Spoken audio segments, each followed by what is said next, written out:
We're just south of our studio gardens at some of our research plots, and joining me is Mr. Paul Redman. Hi, Paul. Hi. Paul is a graduate research assistant here at OSU, and Paul is doing some very interesting research on post-harvest. Now, Paul, first of all, before we get into your research, you have an interesting background as far as some of your horticulture training. You're a graduate of OSU, is that right? Right. Now, tell me about kind of what happened with one of your internships. The summer of 1990, I applied for an internship at the National Tropical Botanical Garden on the island of Kauai in Hawaii, and I was selected for their summer internship program for 10 weeks, and I ended up spending 3 months there instead of the 10 weeks, where I worked at the Botanical Garden and had the opportunity to be exposed to every area of public horticulture that was within the Botanical Garden. So it gave me really good experience with working with the public, and I'm learning the importance of public education with the Botanical Garden. Well, great. Now, they liked you so well that within a year after that, they recruited you back and hired you permanently. Is that right? That's correct. I was there for the summer of '90, and I graduated from OSU in December of '90, and I returned back to Kauai in January of 1991 to be a full-time employee there. Great. Now, you had some interesting experiences while you were there. Didn't you kind of like live through a hurricane? Yes, I did. On September 11th last year, 1992, Hurricane Iniki struck the island, and it was a grade 4 out of 5 grades of a hurricane, and it was a real experience. It devastated the garden as well as the island. Now, Paul, you have some pictures to show us some of that devastation. What would we be seeing in these pictures?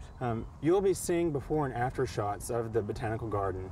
The pictures show some very vivid things that happened to the garden, what it looked like before the hurricane, just how beautiful it was, and the incredible facilities that were there, and then it just shows the magnitude of the hurricane that hit and just the level of destruction it did to it.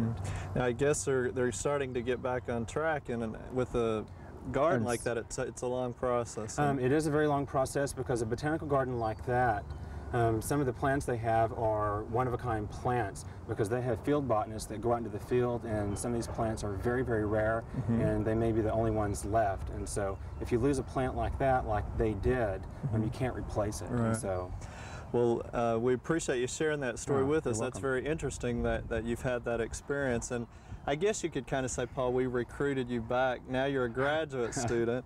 And tell me about your research that's going on here. I'm working in the field of post-harvest physiology specifically, and I'm working with the introduction of new cut flowers into the market.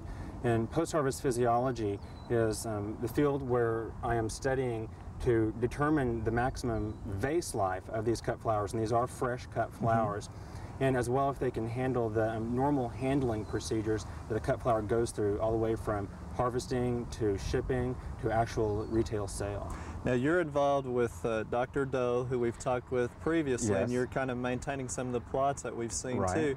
But you're taking a little bit different direction. You're working with what some of us would think of more as shrubbery or woody ornamentals, and you're holding one. Tell me about some of the various ones you're cutting, just to, you know, some of the examples maybe. Okay, the one I'm holding here is butterfly bush, or it's also called summer lilac.